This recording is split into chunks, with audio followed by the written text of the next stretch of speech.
Hello there, and welcome to Self-Care Sunday!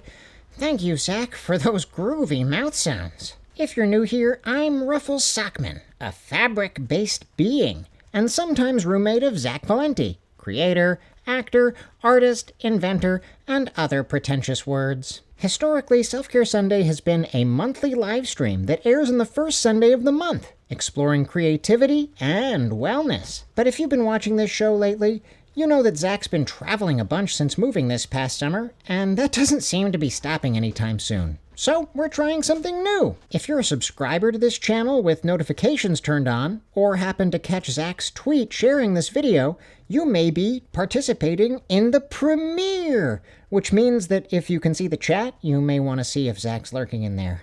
Alright, so this month we've got something super special for you. Longtime Self-Care Sundayer Kate B got her first science fiction short story published and sent Zach a copy to read aloud to practice being an audiobook narrator. He used his portable voiceover booth behind me over here to record it to make it sound as good as he could, so you won't be able to see him, but we'll put something awesome on the screen for you to look at.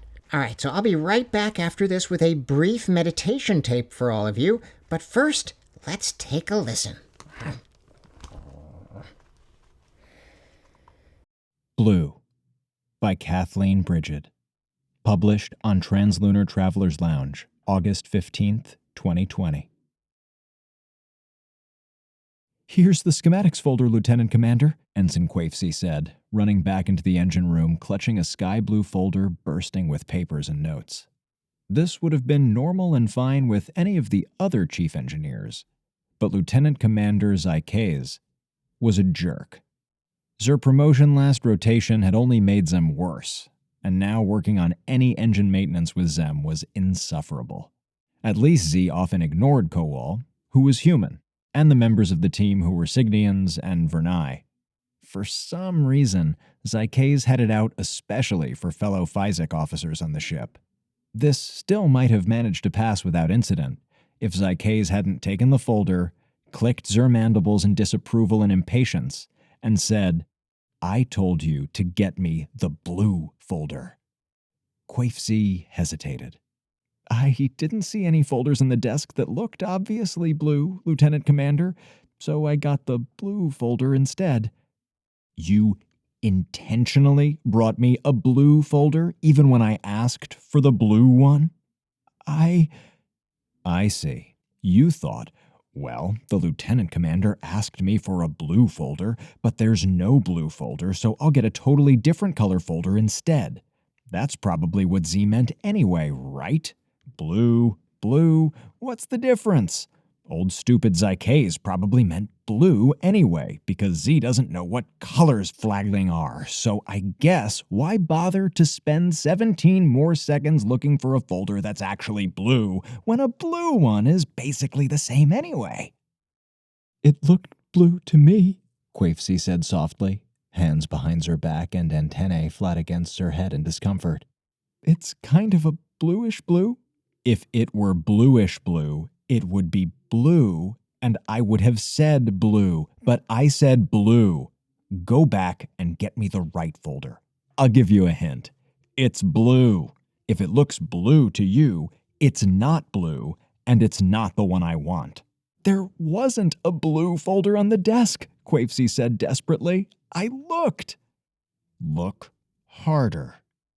Quafesy took the folder back, hands trembling, chitin locking up over her arms in tension and discomfort. Z didn't deserve this.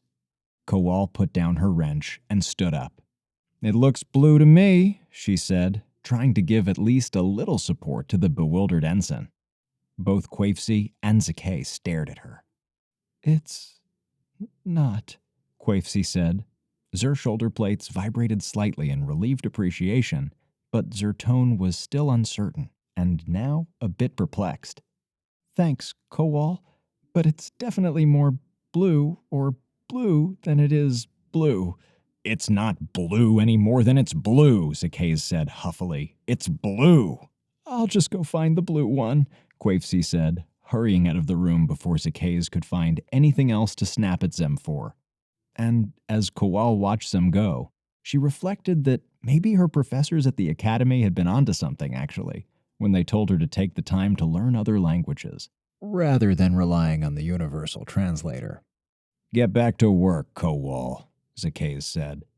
That one translated just fine.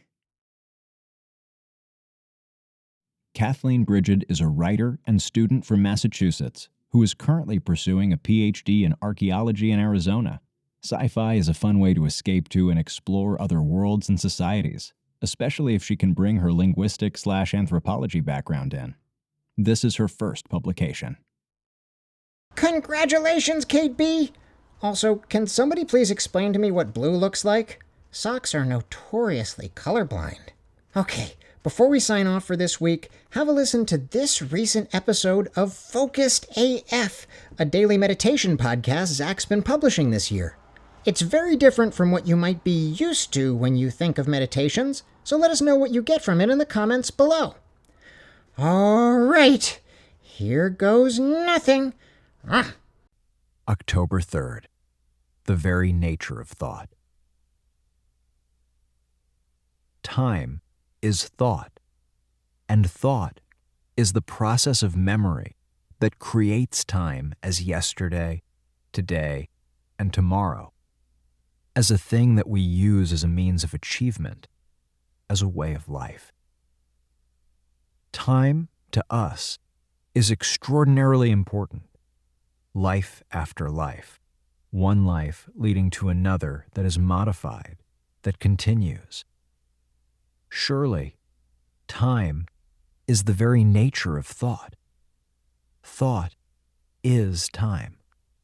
And as long as time exists as a means to something, the mind cannot go beyond itself.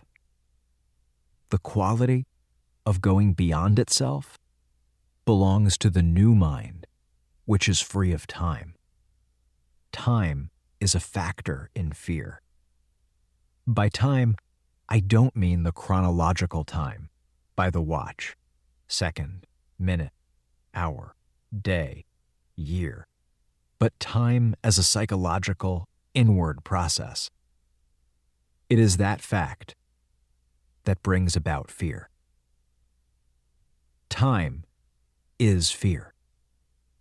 As time is thought, it does breed fear. It is time that creates frustration, conflicts, because the immediate perception of the fact, the seeing of the fact, is timeless. So to understand fear, one must be aware of time. Time as distance, space, me, which thought creates as yesterday, today, and tomorrow, using the memory of yesterday to adjust itself to the present, and so to condition the future. So for most of us, fear is an extraordinary reality, and a mind that is entangled with fear, with the complexity of fear, can never be free. it can never understand the totality of fear without understanding the intricacies of time. They go together.